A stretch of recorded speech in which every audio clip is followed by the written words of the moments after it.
All right. Well, it's 2:02, so why don't we get started? Welcome, everyone, and thank you so much for joining us today. My name is Michelle, and I work as the Executive Director at DOC. I'm joining you from Montreal on the unceded lands of the Kanyen'kehá:ka Nation, who have been stewards of these lands and waters for generations. Acknowledging the land from which we speak at DOC community gatherings is a touchstone in our process of learning what it means to live on colonized land and as an expression of solidarity with our Indigenous sisters and brothers. And since this is Zoom, I'd like to welcome those of you on the call, if you wish, to acknowledge the territory you're joining from in the chat. We have 75 minutes for today's Zoom, and I'm really looking forward to today's conversation about DOC's newly released guide, Documentary Production in the Era of COVID-19. We'll be recording this session and posting to DOC's YouTube channel so that those who can't be here today will be able to catch it later. As you know, DOC is the voice of independent documentary filmmakers from across Canada. And this guide is first and foremost an act of community solidarity and mutual aid, which is what DOC is all about. In May, we conducted a survey, or maybe it was April, to better understand the impacts of COVID on Canada's documentary community. One of the things you told us was that you needed guidance to assess if, when, and how you would be able to move back into production. You told us you wanted DOC to fill that gap. And so here we are. I'd like to thank researcher-writer Shanda Shavanis for her extraordinary work on creating this guide.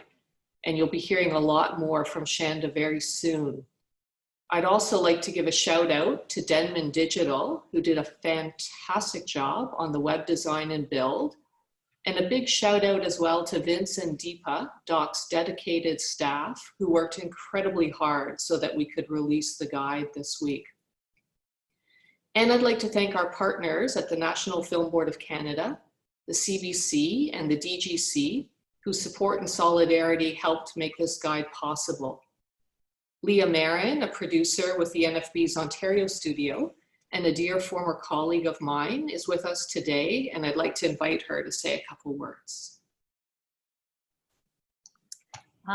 Thank you so much, Michelle. I think first off, I don't have a lot to say other than to echo what you said about community coming together. I think, you know, it feels so strange because I think it was a few months back that we all came together to talk about what could be produced, and here we are. So really, I just want to thank all of you, Michelle, Ina, Shanda, and everybody else that was on those committee calls with us to have the vision and the foresight to pull all of this together and to connect us as community. And I think something that's really been a staple for me over the past few months has been DOC. The webinars, these sessions, bringing us together to keep us connected. And so I've had a chance, I had a sneak preview before it was actually published. And I think it's brilliant. I think you all did a brilliant job, and I think we've asked the right questions and engaged in the right conversations. So all I have to say is thank you to all of you. And I'm so grateful to be here with you today and to be able to listen in on the conversation. Well, thank you so much, Leah. And I just love how the Film Board was so quick to come on board, and the CBC and the DGC. And I think it's just a great example of how those of us with a strong love for the documentary community came together in solidarity and support at this time.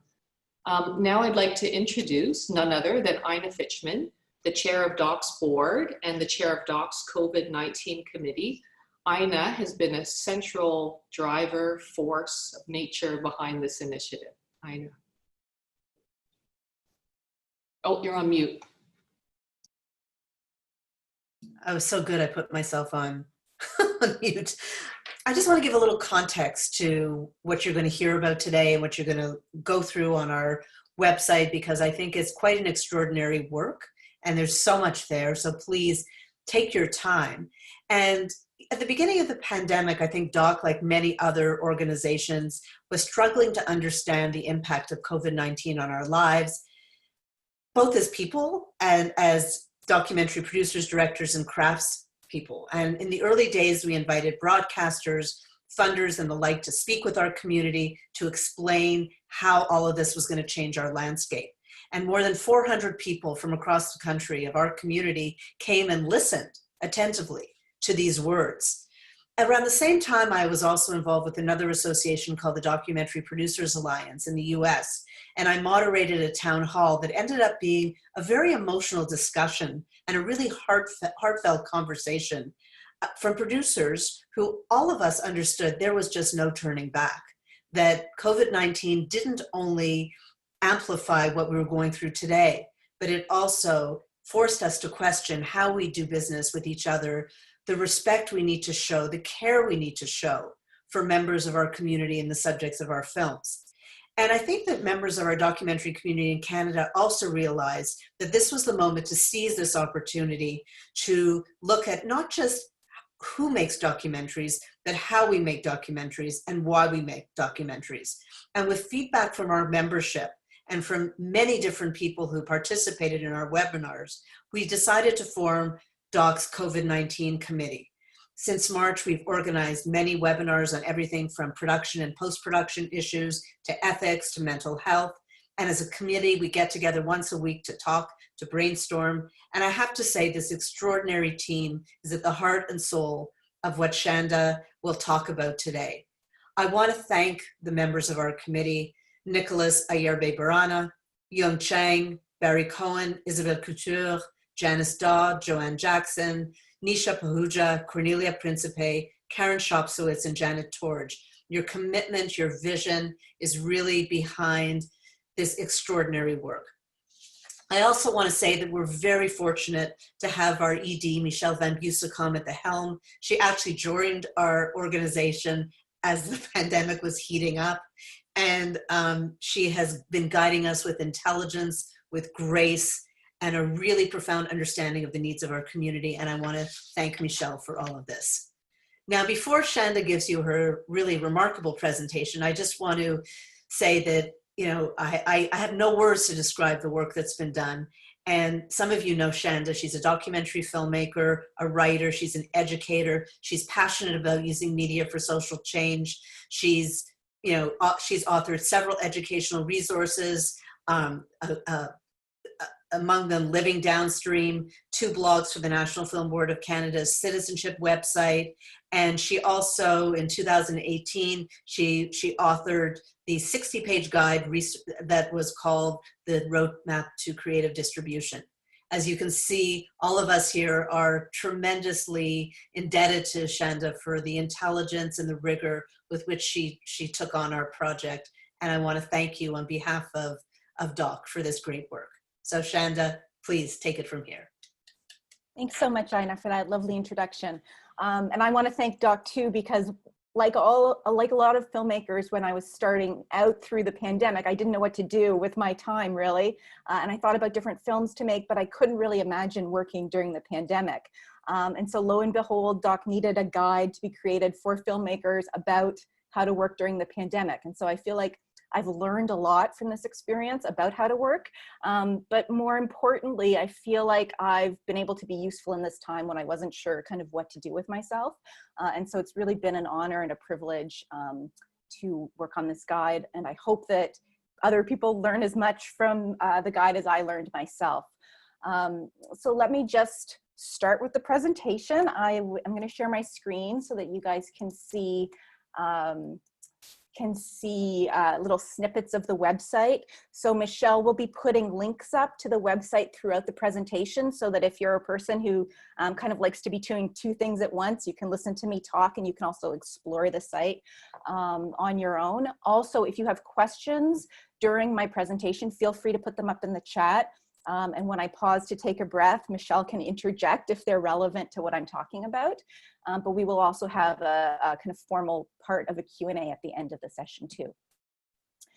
So documentary production in the era of COVID-19 really resulted from the questions that documentary filmmakers had. So industry associations and provincial governments were releasing guidelines for filmmakers doing their work during COVID. But as documentary filmmakers began to read these guidelines, they saw that there were some gaps. So they didn't always know how to take the guidelines that were being created and apply them to their work. They often felt like they might be more relevant for scripted filmmakers with big crews than for documentary filmmakers with smaller crews. And so we wanted to create a resource that would help documentary filmmakers take those provincial guidelines and apply them. So I just want to be very clear that this resource is not in any way in contradiction to the provincial guidelines, but rather is in support of them. So you use your provincial guidelines and Doc's resource in tandem with each other. This is kind of more a narrative approach to the guidelines. And so we wrote this in the Canadian context, thinking carefully about the rules and regulations that are being put forward by the Canadian government and also by the provincial governments. But we also realize that it can be quite universal. And so we'll be doing a session at Getting Real tomorrow. So if you have friends who weren't able to attend, they can also watch the Getting Real breakout session, which begins at 12:30 p.m. Eastern. That's what I want to say kind of off the bat. I think that what separates our guide from some of the other guides that have been created is that it's not just logistical. So there's a lot of logistical details in there and a lot of things for you to think about. But we also really do kind of take a step back and also think about the legalities and about the ethics of filming during the pandemic, which as documentary filmmakers, we're very concerned with ethics. And so we thought that it was important to include kind of that deeper questioning. And then the last thing that I'll say before I kind of walk us through the guide here is that we really wanted to take a human narrative approach to creating guidelines. So the guidelines have been very procedural and very high level, which is great because then filmmakers can take those guidelines and apply them to their work. But we wanted to try to give examples. We wanted to tell stories. We wanted to feature our community in this work. And so what you'll see throughout is quotes from documentary filmmakers, examples of situations that they've faced. We've really tried very hard to bring the experience to life so that if you haven't been shooting yet, if you haven't been editing yet, you can read about what another filmmaker did and really get a sense of what it might look like for you. And so we start the presentation off with a quote from Shireen Barsoom. Shireen is a documentary filmmaker based in Toronto, and she is on the homepage of the guide. And she talks about the responsibility that she feels to her subjects and her crew, but also the worry that she felt about how she would be able to practice social distancing with a small crew. And I love that as kind of a starting point for the resource, because I think that that's what we're all struggling with. We all have this need to take care of our crews and our subjects. And we also, we have a difficulty with knowing how to do that. So that's what the guide's all about. And that's why I chose to start there. Here's a link to it again, just in case you want to follow along. So today's session, we're going to start with an audience poll. So we want to hear who's in the room and what your focus is.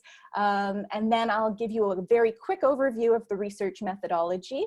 And then we'll do a deep dive into the guide through key takeaways. So things that I learned that I thought were very interesting and how I applied those lessons learned to the guide itself.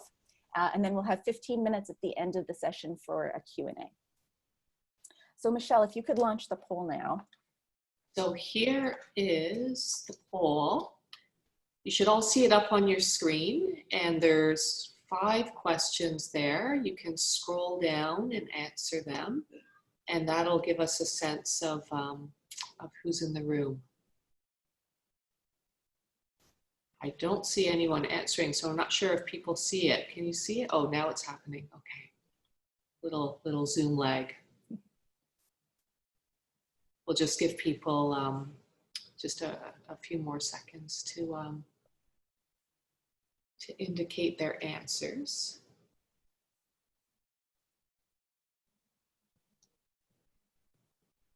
The reason that we asked these questions in the poll is because they're similar to some of the questions that we asked in our survey.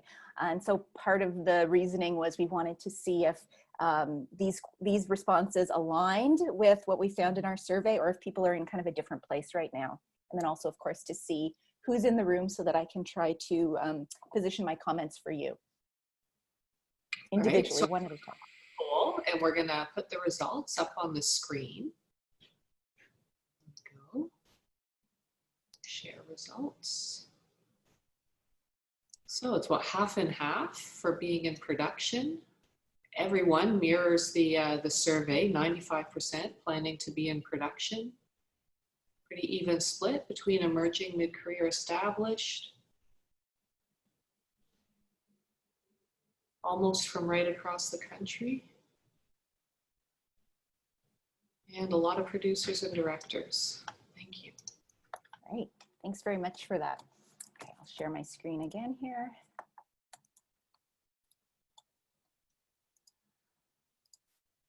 Okay, so the research methodology.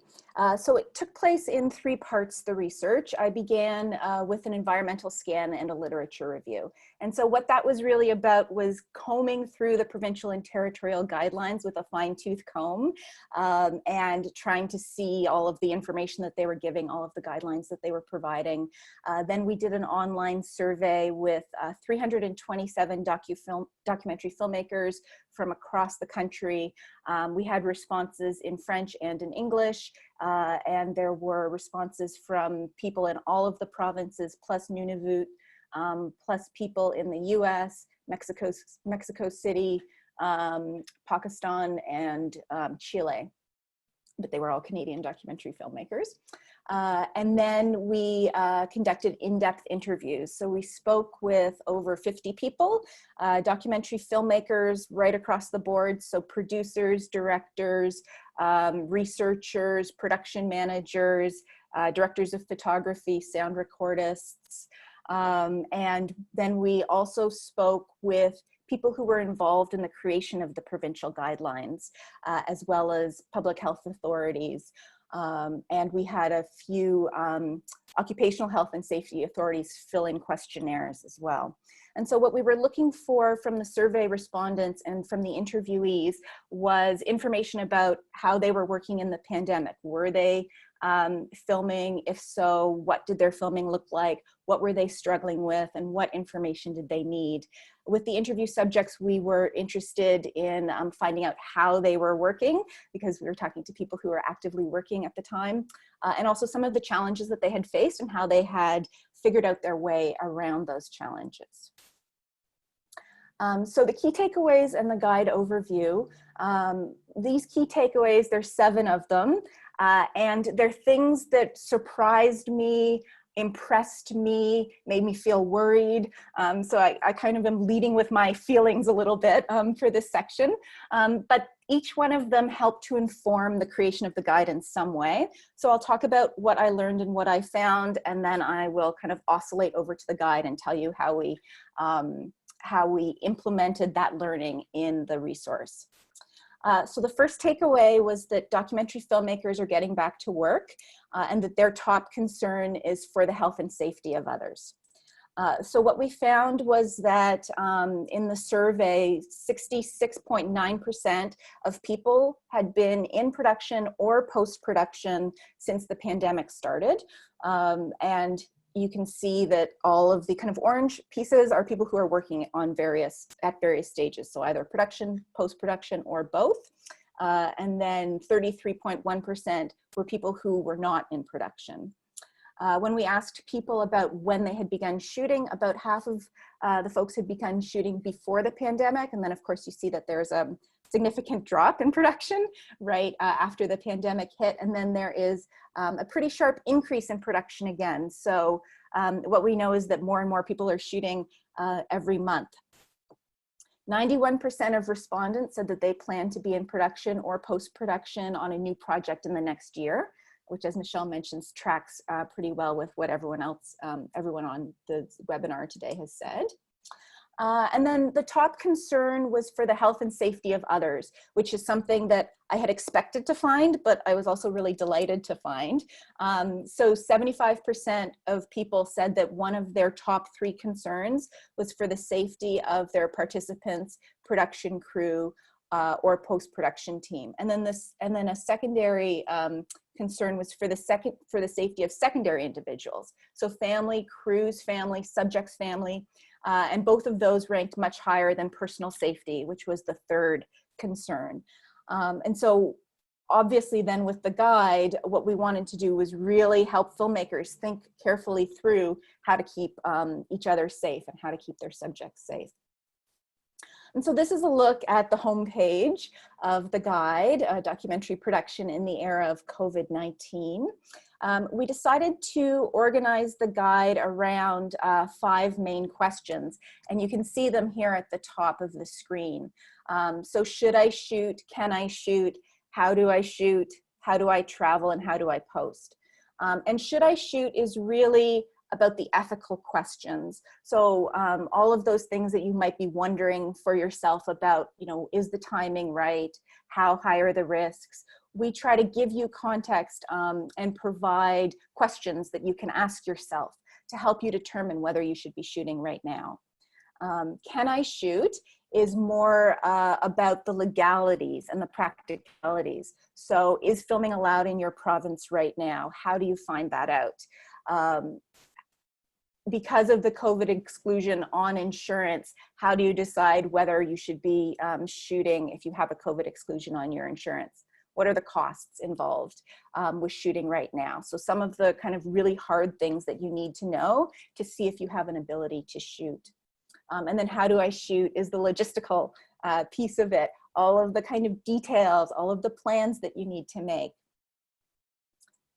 Takeaway number 2 was that filmmakers should consider the current and geographic context carefully. So thinking about the time that we're in, we know that everything is shifting on a day-to-day basis. You have to kind of get up in the morning and read the news to really know what's going on. And also it's very much dependent on where you are in the country, where you're living, and where you're shooting, if that's 2 different places. And so should I shoot? Here's a clip of it here. Is again really about the ethics of the question and helping people to think through the context. I have a quote here from John Montes. He's a producer at the NFB and he's based in Manitoba. And he was talking about a shoot in Saskatchewan. And he said that what they were doing in Saskatchewan, they might not have been able to do in another part of the country or at another period of time. And that's a really key thing to remember. I did notice that in some of my interviews, filmmakers weren't always considering the local context, especially if they were sending crews elsewhere. So if they were finding themselves working, say, in, I don't know, Toronto, and were hiring crews somewhere in the States, they weren't always considering the context of the place where they were hiring their crews. And I think that that's a very important thing for us to think about, because of course we're responsible for everyone in our employ, whether we're on the ground with them or not.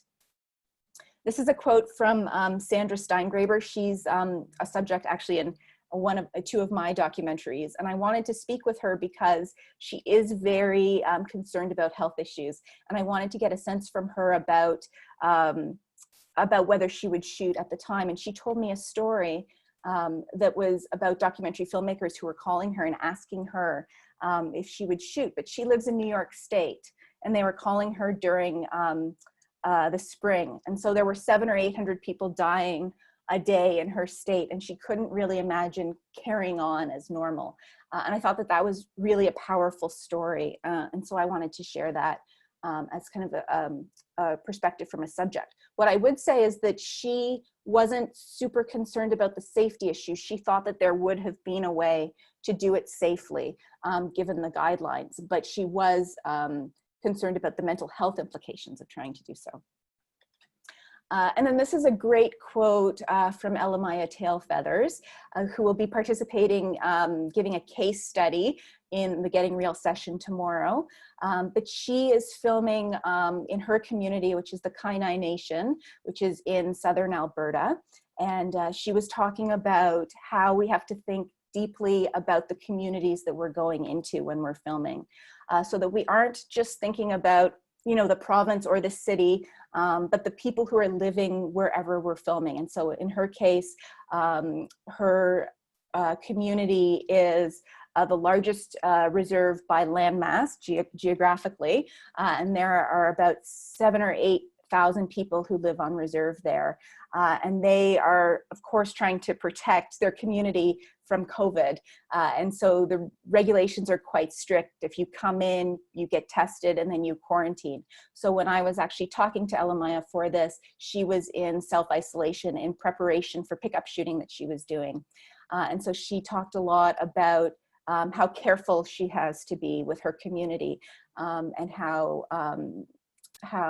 thoughtful she was about some of the guidelines and about how to implement them in a way that makes sense for her. Takeaway number 3 is a big one. There's some confusion around the need for production-specific health and safety plans. So I think that this is kind of an important thing to delineate for people, which is that we're kind of talking about 2 different things. So we're talking about the provincial and territorial film and television guidelines, which are official documents created by either your provincial government or by industry associations with the seal of approval of your government.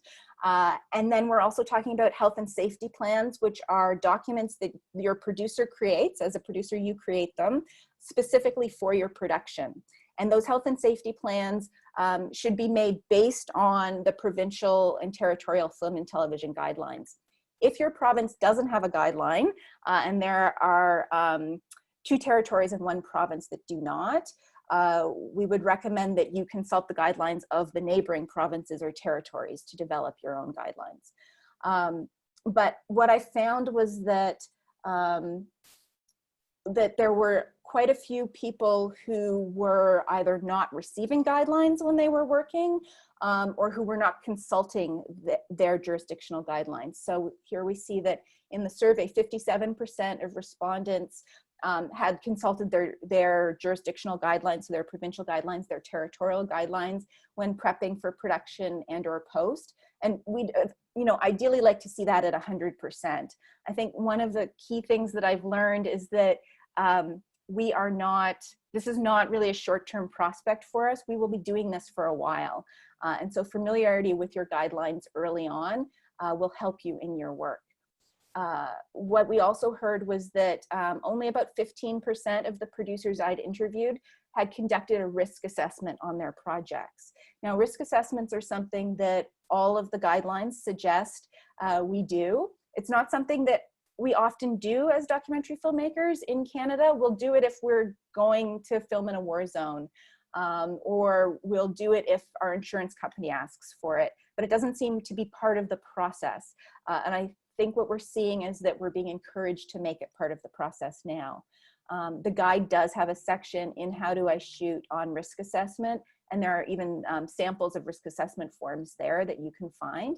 They all come from the UK, because I think in the UK they're very big on risk assessments. And then the other thing that I found is that 25% of documentary crew members who'd been working since mid-March had not been given or told about their production's health and safety plan. And so I think that that's a big point, is that we should be creating these safety plans, and then of course not keeping them to ourselves, but creating them with our crew in collaboration as much as possible, having early conversations about them, and also kind of reiterating them in conversational form, as well as supplying documents for people. And we go over all of this in the How Do I Shoot section of the guide. So you can see there's this table of contents here for this section, where you can learn more about your provincial and territorial guidelines. You can learn about a risk assessment. You can learn about how to create a health and safety plan for your production. There's just a quick frame grab there of a description of a health and safety plan. And then we go into greater detail. So we kind of like tunnel down into the health and safety plan. So once we've told you the basics of how to create it, we cover the essential production protocols, which are really the things that you should seriously consider including in your health and safety plans. So things like physical distancing, health screening questionnaires, personal protective equipment, so when to wear masks, hand washing and sanitizing, all of the things that we've kind of come to expect, but sometimes can be confused by.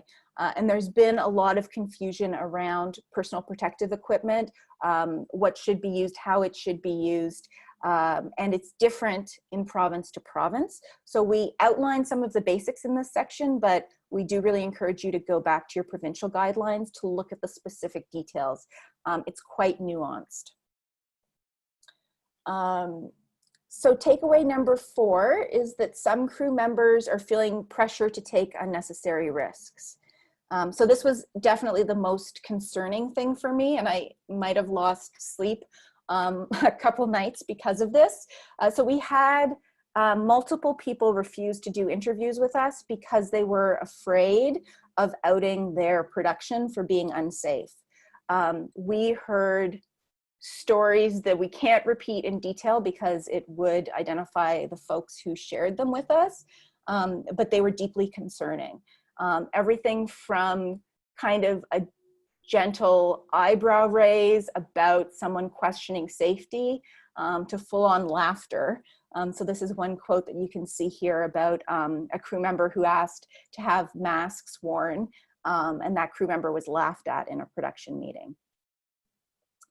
I think that in the documentary world, we are very concerned about the health and safety of others, but there is also a kind of pressure to conform sometimes. You know, we have a bit of a, I don't know, cowboy attitude might not be quite the right word, but we do kind of want to push boundaries, want to go farther. We want to do all we can to get the story. And so sometimes that puts pressure on other crew members who may not feel as safe. And that's one thing that I heard a lot about that I felt concerned, was that filmmakers would often say, well, you know, I ask everyone on the crew if they're comfortable, I ask the subjects if they're comfortable, everyone is, and we go forward with it. But there has to be a calculation done about what it is that you're asking people to do. And even if everyone seems comfortable with it, are they really comfortable with it?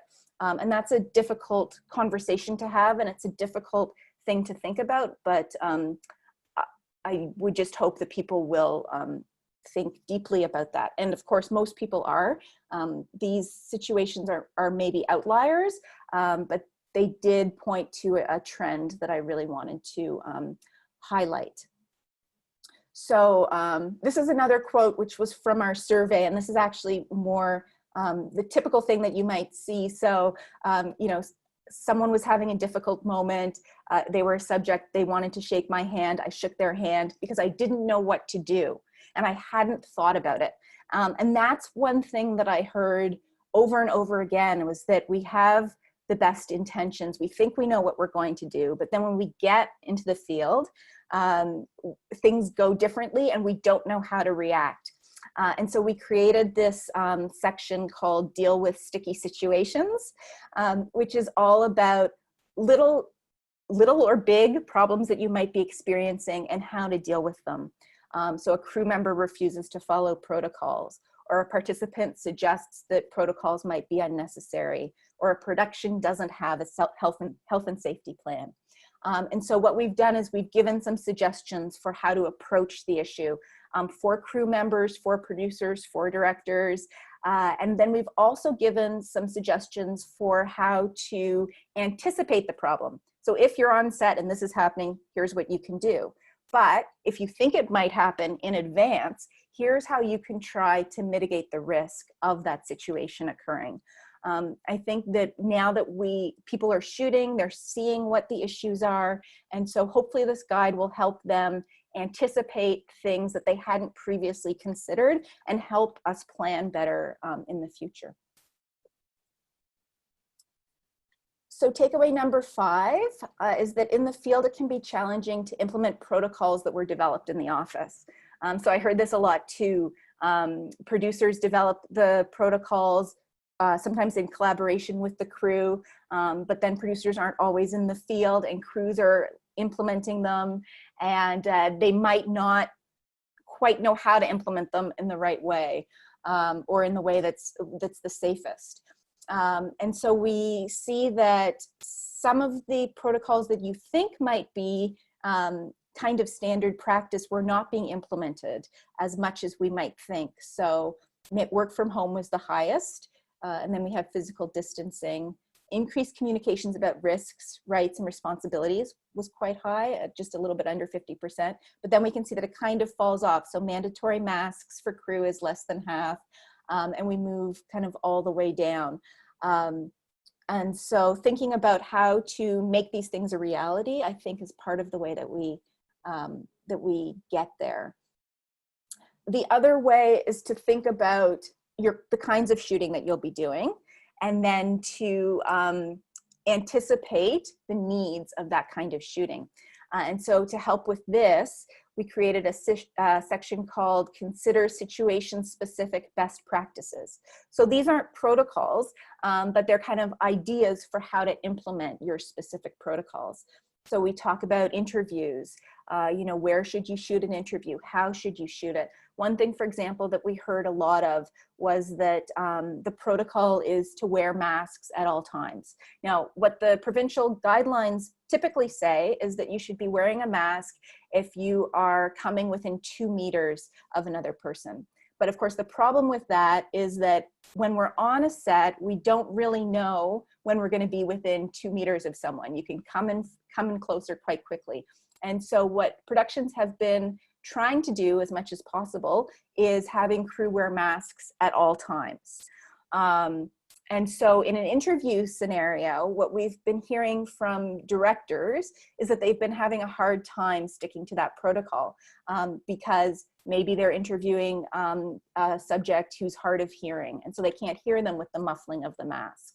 Or maybe they feel like they can't really connect with the interview subject because so much of our reactions are our body language and our facial expressions. And so directors will take their mask off.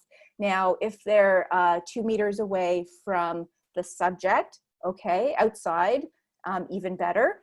If they are 2 meters away from the director of photography, that's great too, but often directors are sitting right next to the directors of photography. And so that presents a problem. And so in this interview section, we talk about the different ways that you might choose to set up your interviews differently so that you don't encounter that problem. That's just one example. So we have verite, we have all kinds of different things. One thing I did want to mention quickly was private home shoots. You know, as documentary filmmakers, we know we shoot in our subjects' homes all the time. It's the way you get to know them and see into their lives. And 39% of survey respondents were filming in their participants' private homes. I was a little bit surprised by that. I expected it to be lower. And so I just wanted to point out that, of course, filming in private homes is risky, and that filmmakers should consider this choice carefully. We know outside is safer, and then even inside spaces that are larger, that have proper air circulation, are better as well. We point out some alternatives that people might consider, like having participants shoot their own video, which about 9% of people are doing already. Or remote filming setups, audio-only interviews. And then for people who do decide to film in their participants' homes, we've given them a list of precautions that they might consider. And this was one of the kind of tricky things for me, was to figure these list of precautions out, because when we look at the provincial guidelines, there isn't a lot of help there for us. So there are 3 provincial guidelines that include department-specific appendices. So information for the transportation department or information for the locations department. Those provinces are British Columbia, Ontario, and Nova Scotia. And so I looked in the location-specific areas because I thought, well, you know, scripted filmmakers will be filming in people's homes. But of course, They assume that the family's out of the house, that you're able to quarantine the house, that you're able to have total control and sanitize everything, which isn't our reality. And so what I did was I actually looked at recommendations for home health care workers to see what protocols they would put in place when they were going in people's homes and there were family members present. And so there's a long list of precautions that you might take. The resources section also has a list of different home health care guidelines that you might look at. Obviously the situation isn't the same, but some of the ways to kind of implement the protocols are. One thing that I would flag is that if you're going into participants' homes, you should be asking them to do health screening questionnaires, as well as everyone else who lives inside of the home. And then full disclosure to the participants about where your crew has been, what they've been doing, and vice versa as well, to make sure that everyone's on the same page. One of the additional recommended protocols is smaller crews. And this is a quote from Christine Baudry, who's a Francophone filmmaker in British Columbia. And so Christine talks about filming in the early days of COVID-19. And she also talks about learning how to use a high-end cinematic camera herself. So she's a producer director, but she's teaching herself how to shoot so that she can make her crews smaller. She talks about the suffering of the image quality, but how it helps her to engage with her subjects more deeply. And I think that that's a conversation that we're hearing a lot, is that there's some resistance from crews to implement some of these protocols. And, you know, when I was doing my research, I kept saying, I feel so badly for the sound recordists. You know, their lives are hard enough and we've just made them harder. Shooting outside with background noise and all of that. And I have heard about some reluctance. So I think it's important as filmmakers to establish, you know, what level of production values we're willing to take, what compromises are we willing to make, and have those really direct conversations with our crew to make sure that we're on the same page about health and safety coming first, and what we're going to do to make the production values as amazing as possible, while also protecting the health and safety of everyone on the shoot. We also wanted to think about large public events, because as filmmakers, we of course shoot at big public events all the time, protests, but also, you know, weddings, concerts. And so I talked to Gadi Conte-George, who's a filmmaker, and she said that she's working on about 4 different projects right now, but she did say that she was avoiding all things that were run and gun. And it was a choice that she had made because of the vulnerability, especially of the Black community in Toronto right now. So the City of Toronto Public Health released a study that said that over 80% of people who are being diagnosed with COVID are racialized. And that's in comparison to about 50% of our population who are racialized. And so those of us who are Black and people of color are experiencing COVID at a much higher rate. And so that's kind of a thing that needs to be taken into your planning as well. And so Gadi had made the decision not to film the Black Lives Matter protests that were happening, because she felt like production was really secondary. What I would say on top of that is that public health officials are encouraging protests to continue going, and are encouraging documentary filmmakers and journalists to cover them, but we just have to figure out a way to do it safely.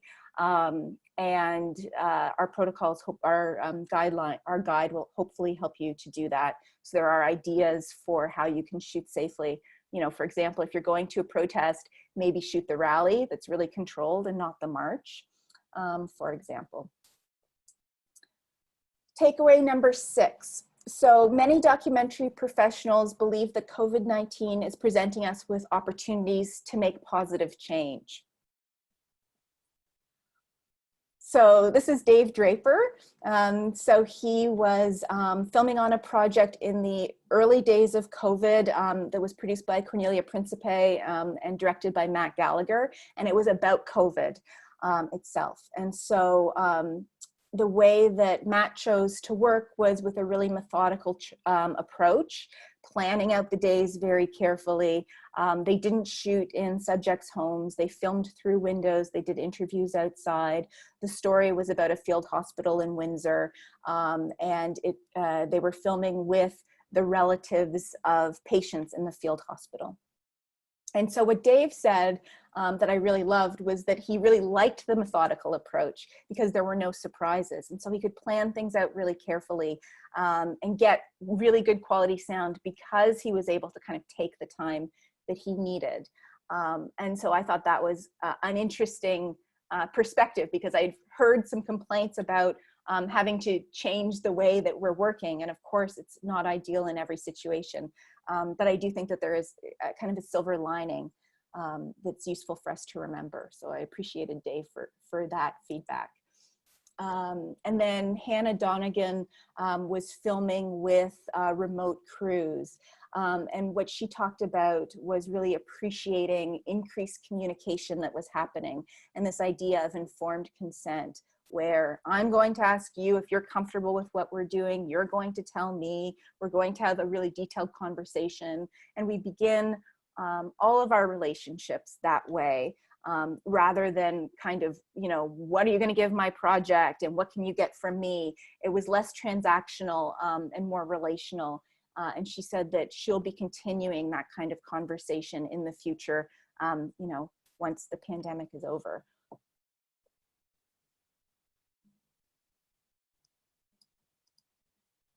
And takeaway number 7. So this is the last point.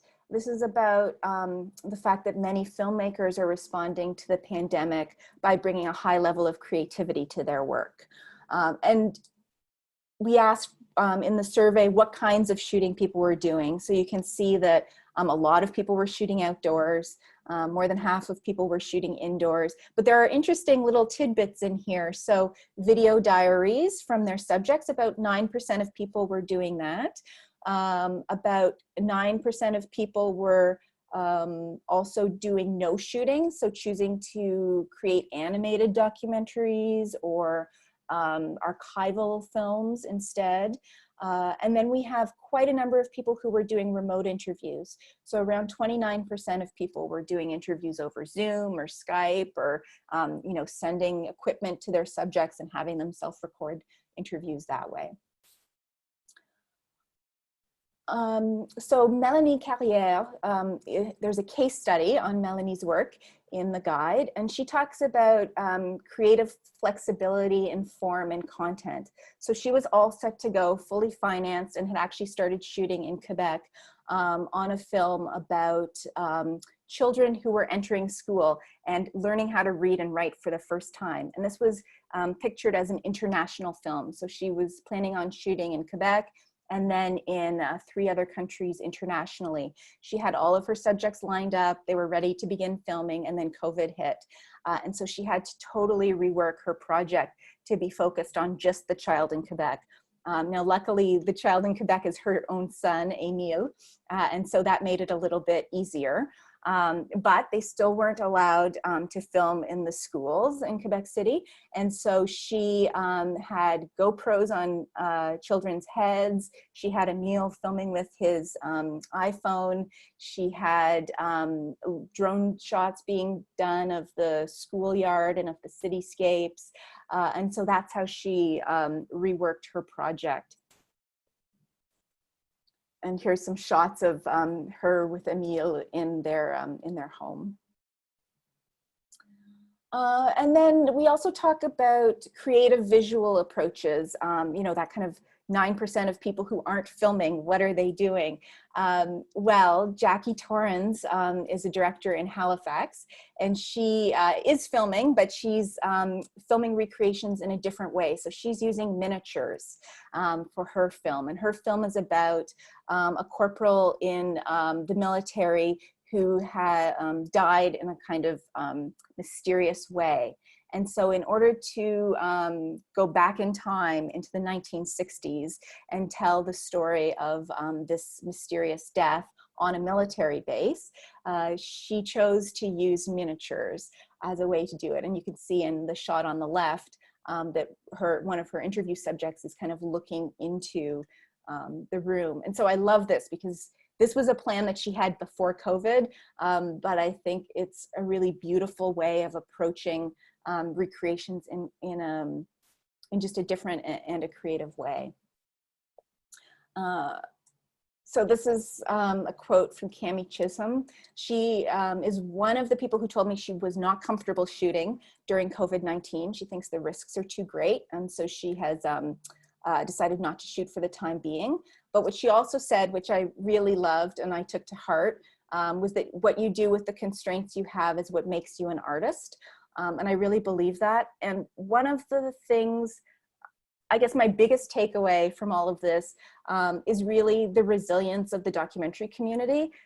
When I started the project, I was feeling afraid. I was feeling concerned for us. And every day I got to speak to filmmakers across the country who were doing really unbelievable things in really innovative ways. And I was so impressed and I felt so hopeful by the end of this project. And so it was very meaningful to me, and I hope that when you take a look at the guide, you'll find that there's meaningful stories in there for you too. So that is the presentation. I actually finished like 2 minutes early, so we can spend a time on the Q&A if people have questions. I'm going to stop my share. So we have a few questions that are starting to pop up in the Q&A, and invite everyone to write your question there, or if you'd like to speak, just raise your hand and I can activate your mic and your camera. The three in here are quite specific, so I'll just point out that we have created a Facebook group, a private group for filmmakers to discuss the challenges that they're facing during COVID, solutions, how they're approaching, ask for help, ideas, and I've shared that link in the chat. One person had said they would love to hear more sticky situation stories, and you can certainly read about that in the guide. I don't know, Shanda, if there's one that maybe pops to mind that you want to share beyond what you've shared already. I think one that I heard a lot was about participants not being super concerned about our protocols. You know, either they thought it was over the top, or I heard from one filmmaker that their participants thought that COVID wasn't a real thing. And so I think that that was really interesting because filmmakers then don't know what to do. But I think what we do is we stick to our protocols and we explain why they're important. I think that subjects are sometimes so excited about being in a documentary that they're not thinking as clearly about the risks. And of course, we're trying to protect our subjects, but we're also trying to protect our crews. And so that's an easier one because I think it's more of a relational issue, but it did come up an awful lot. And filmmakers often don't know how to respond if they're, you know, invited into someone's house or asked to take off their mask. There's a bit of a hospitality thing that's happening there, I think. So another question, this one from Dan Shannon. We work in small crews, thinking in particular about best practices for getting COVID-safe labs on interviewees. I have my own ideas how to do this, says Dan. Pre-clean mics in Ziploc bags that quarantine between shoots, then put on by interviewee. Are there other best practices that surfaced in your conversations? No, that's what I've heard that everyone has been doing. Yeah, I mean, sometimes people, the issue is that sometimes people have a hard time figuring out how to put the lav on. So it's about patience. I think one thing that I would say is I've heard a lot from people that because we're working in different ways, they would have spent a longer time figuring out how to do things. So maybe having a sound recordist kind of test it with their, you know, partner or something in advance, try to figure out how to give instructions in the clearest way possible, so that people don't have such a difficult time with it. But I do think the lav positioning is actually something that's a little bit intimate anyway, and so sometimes subjects do prefer to do it themselves. But no, that's what I've heard across the board is disinfect your lav, put it in a Ziploc, and then provide it to the participant in a contactless situation after sanitizing your hands. So an anonymous attendee is asking if there were any stories shared about folks shooting remotely using Zoom to direct, asking participants to film themselves with a DOP available via Zoom. And there was another question about if there was payment in some situations for people taking on that added labor and responsibility, if that came up at all. That's a good question. No one said anything about payment, but there was conversation about people filming in remote situations through Zoom. So what seems to be typical is that directors and producers here in Canada will hire foreign crews, so usually 2 or 3 member crews, sound recordist, DP, and then maybe a PA to film in a specific location, and then they'll get on Zoom and they'll direct. Sometimes they'll direct the whole shoot. More often than not, they'll just do the interview portion of it. So you get the laptop set up so that they can ask the questions that way and maybe see what the shot is. There is a story from Hannah Donegan in the guide about filming remotely for a verite shoot. And so how she thought through the conversation that she needed to have with her subject and with her crew. And it was a pretty detailed conversation. So she talked with the subject about what he would be expecting to happen that day, and told him very directly what she needed him to be doing, and then had the same conversation with the crew again. And she gave them a shot list, she gave them a beat sheet, she gave them a lot of documentation, and then trusted them to do their best. The one thing that she also highlighted was that she really worked to find the right crew. She worked to find folks that were comfortable with that type of filming. She worked to find people who had, I think she might have even said that they actually had worked with the participant before.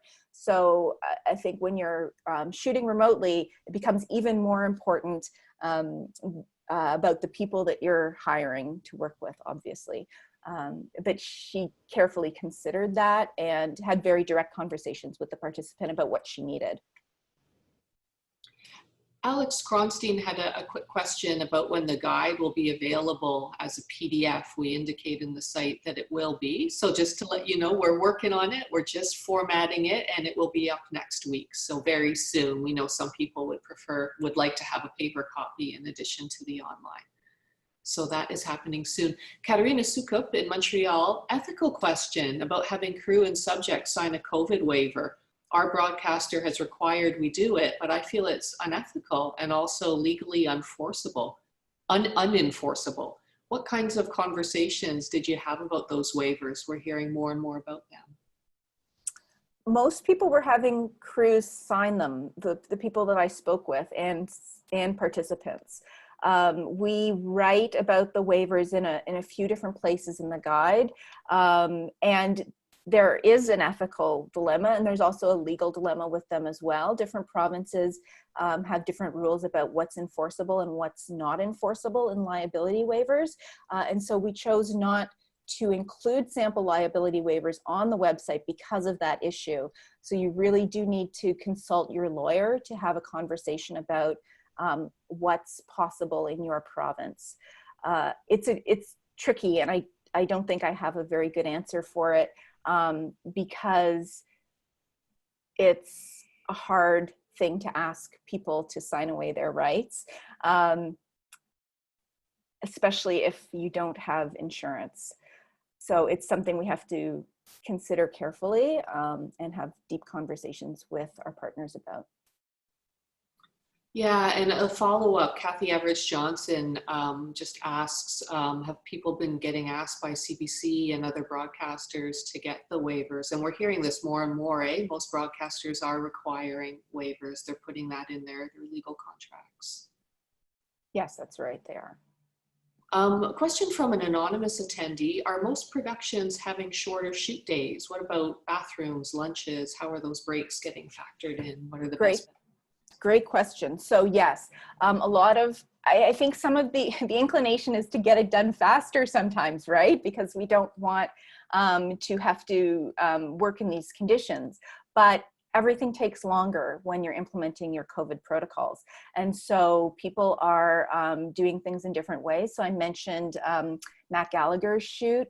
They were filming in the early days of COVID, so washrooms weren't even publicly open for the most part. So what they did was they split their shoot days into two. And so they would shoot for 3 or 4 hours and then take 2 or 3 hours off where crews could get lunch, go to the washroom, go back to where they were staying, and then come back again for another 3 or 4 hours. We've heard that instead of doing, say you were going to shoot for 1 day, now crews will be shooting for 2 days to acknowledge the kind of slower pace. Also, we heard that in addition to things taking longer, it's also just more tiring. Having to think about standing 6 feet away, 2 meters away from someone at all times, wearing a mask, all of those things drains your energy. And so if you can make a shorter day to allow your crews to recharge, that would be a good thing to do. The other thing, of course, is because recommendations are that people get to set in different vehicles, that we try to avoid driving together as much as possible. You have to really take into account the driving time, because of course driving is tiring too. And if everyone's driving to and from set, that adds on a considerable amount of time as well. So a two-part question from an anonymous attendee about travel. Can you share any takeaways regarding how we travel outside of Canada? And part two, any insights on testing resources that might reduce the time in self-isolation upon return to Canada? Okay, so there's a section in the guide called How Do I Travel? And then it's kind of broken down into should I travel, can I travel, how do I travel? So you can go through that to think about all of the questions. Of course, there are ethical considerations too, right? So if you're going to another country that has a high rate of COVID, are you risking your health? Are you risking your crew's health? Are you risking the health of people back home when you come back home? But then the logistical questions. So basically, the Government of Canada is asking us not to travel for non-essential purposes. But non-essential purposes is defined as tourism and holidays. So you are allowed to travel for work out of the country. Whether you're allowed to travel into the country that you're going to is another question, but you are allowed to travel. So then the question is, if you're traveling, do you have to quarantine in the location that you are arriving in? And that is usually on a country by country basis that you have to find that out. But in some countries, like in the US, it's different state to state. And so for example, Hawaii wants anyone who's traveling from outside of the state to quarantine in their hotel. Last I checked, it was 14 days, but that was a couple weeks ago that I looked at that. And so you have to kind of understand what the quarantine requirements are while you're there.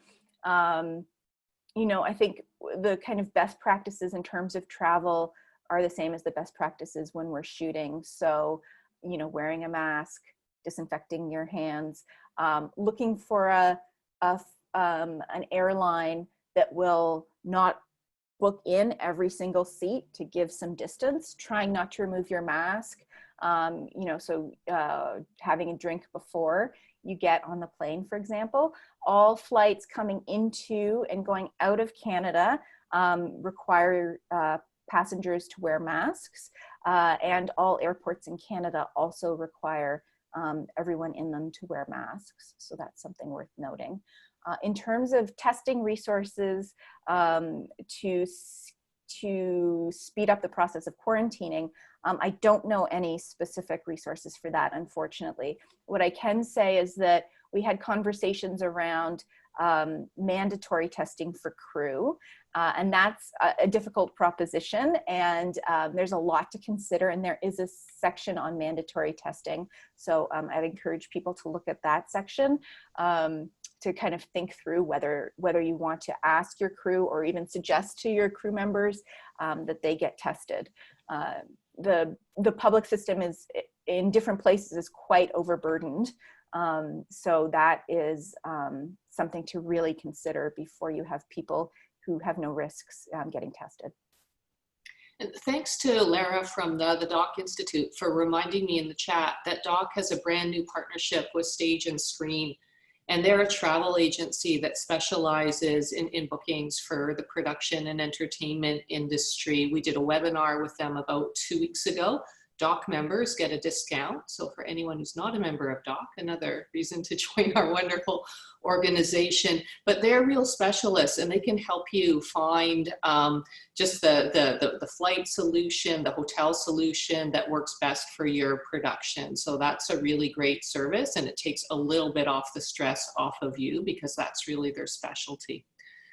I should also just mention one other thing about traveling. There's a case study in the guide, I think it's the last one, number 6, called Safer Journeys, which tells the story of Devin Cook, who's traveling across the country, and he's isolating with his subjects as he goes. He's telling the story of farming. And so that's, obviously we can't all do that, but that was an interesting story that I wanted to share. And just to finish up on the Stage and Screen, Katerina asks if they have a Quebec office. Absolutely, they do. Go to the Doc website, to the membership benefits page. You'll find the link there. We have a designated contact in both Quebec and for the rest of Canada. And Lara reminds me they have a hotel guide for filmmakers, which is really useful to find the kinds of accommodations that are suited for you. Julia Morgan asks, any findings, best practices, or observations about post-production in this pandemic age? Yes, so we have a section in the guide called How Do I Post? It's much more straightforward than How Do I Shoot, of course, but there are things to consider for post-production too. And I think, one thing that I saw in the survey was that often people were saying, well, I don't need to worry about a health and safety plan because we're in post-production, or I don't need to worry about protocols because we're in post. And I think we have to be careful about that thinking. Your thinking will be less detailed if you're in post, but you do still need to kind of walk yourself through the process. For example, people are working from home. So is your editor working in their basement? Do you have a director who's coming in to do a rough cut screening? If you do, what protocols do you need to implement? You'll have to do the health screening questionnaire with all the people in the house where the editor lives. You'll have to do it with the director as well. Hopefully the editor can sanitize all the high touch surfaces. They'll both be wearing masks, sitting 6 feet away from each other. So those are the kinds of thoughts that we walk you through. When you're working with a post-production facility, do they have protocols for their facilities? Can you share them in advance with whomever is going into those facilities? If they don't, how do you kind of navigate those questions? So that's all covered in the guide as well. So from Andrea Vandenboer, to your knowledge, do you know if any crews have had a designated COVID manager or coordinator on location? Or is this just down to the producer to oversee? What are examples of who's taking on this role? Yes, so people are assigning the duties of a COVID safety officer to someone on the crew, whether it's someone that they're bringing in just to do that job or whether it's someone who already has a job is different on each production. Some people are bringing in PAs, but the problem with bringing in a PA at a low rate, they don't have the same kind of authority that a producer would. So they're, great at sanitizing equipment, maybe reminding people to stand farther apart, but they don't have any kind of enforcement ability. And so that needs to be really managed by someone at a higher level, director, producer. But of course that then, creates more work for everyone. But what we would say is that someone should be designated with the responsibility of paying attention to this. Cornelia Principe actually has a great quote in the guide, which is about, this idea that as parents, we have to, if we're standing around a swimming pool, we have to tell someone to watch our child, because if we don't, that child ends up in the bottom of the pool. And I think that that's really key, is that we just have to be very clear on who's doing what, whose responsibility is what, so that we can always remember safety. But I haven't heard of people hiring COVID specialists. I think the closest thing I heard was that someone had a researcher on their team who had helped with their provincial health and safety guidelines. And so that person was brought in to do the protocol enforcement for their set. A question from an anonymous attendee related to the earlier conversation we were having about remote shooting. Any examples of people actually sending equipment kits to subjects to have them film themselves with the direction interviewer on Zoom? Yes, I definitely did hear of that, that people were sending cameras and tripods to their subjects to film, or you know, maybe buying the newest iPhone and sending them there. So that is definitely happening. One thing that I did also hear about that, though, is that you really have to take the time if the person isn't already a professional photographer. Like, I definitely heard of some stories where the participant is fully trained, but if the participant is not fully trained in shooting, spending time on Zoom to give a training session is really key. I heard that a lot from people. So it's this added level of things that you have to do, but it's key to getting the footage that can actually be usable. And actually, one thing that I would mention too is that there's a case study with Gatti Conte George, who talks about building relationships with subjects. And she's working on a documentary that's shooting in the Caribbean. She's obviously not there.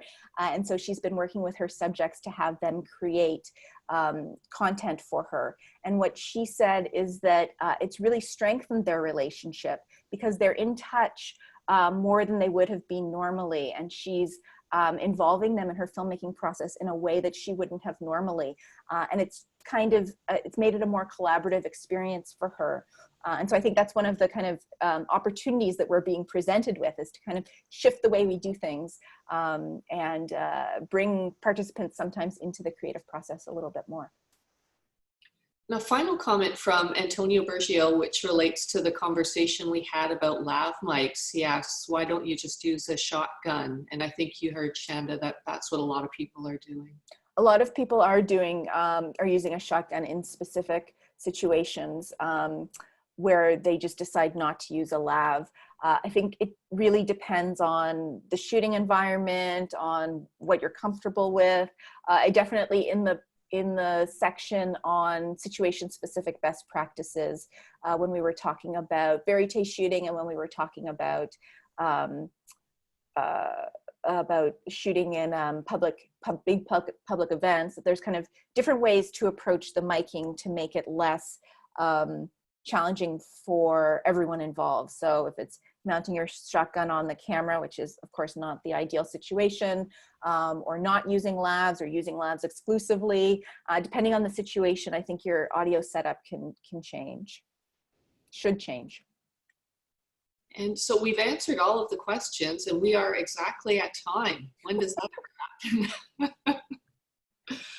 So thank you so much, everyone, for joining us. I do want to give a shout out to Natalie Ann Brassard from the DGC, who's on the line. Natalie Ann is a huge supporter of this project, quickly came on board and gave us some really vital inputs early and midway through the process. So thank you so much to you, Natalie Ann, and to the DGC for supporting this project.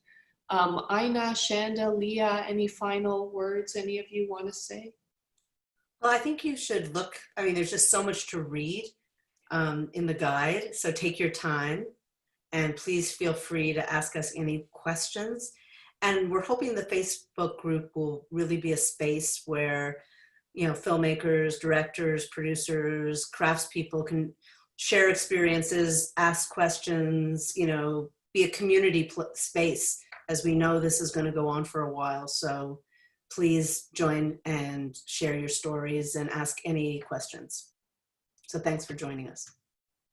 Thanks so much, everyone. This was so great, really. Thanks, everyone. Thank you so much, Shanda. Shanda, you can see so much heart and soul into this. This was more than a project. This was an act of love for her community. Thank you. Thank you. It was a pleasure. Bye, everyone. And join us tomorrow at the IDA at 12:30 Eastern Time. Bye.